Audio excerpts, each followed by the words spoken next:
This shrub is Escallonia Terri. I've also seen one that's called Escallonia Llewellyn, and they're virtually the same, so I'm going to treat them the same for the sake of this video. And as you can see, this has been hedged. It's used to screen a parking area, and I think that's a good use of this plant actually, especially in a commercial application.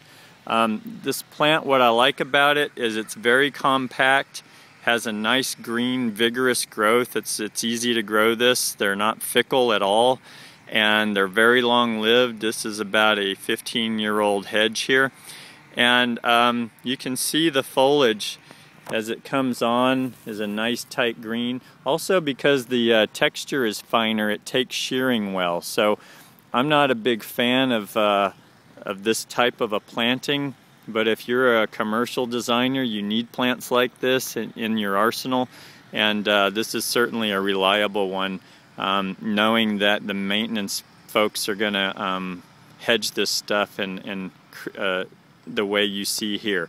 So spacing, I would space these about 3.5 to 4 feet on center. As you can see at the end of this hedge, these plants are about 3.5 to 4 feet wide, and they want to get about 4 feet tall.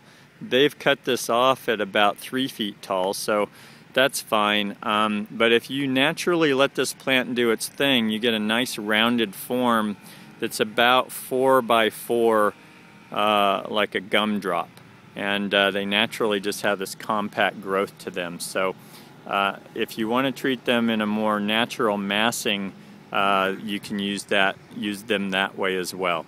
In terms of water, they are, once established, they are very good as a low water solution, and that's one of the things I like, is because it's got this nice deep green color. A lot of the plants that take as little water as these do don't look this green, so I think it's a good solution for you if you want to give them low water to get something with a nice green color that you see here. These do have a pink flower. I'll include that. I saw some down at the end of the hedge I'll include on here. And but the thing is these get sheared all the time in most applications, and because of that you'll rarely see the flowers. But if this plant was allowed to grow out for a season, you would see that this gets covered in a nice clear pink flower cluster. So that's a nice benefit to the plants that aren't over pruned, and those do, by the way, they do attract bees.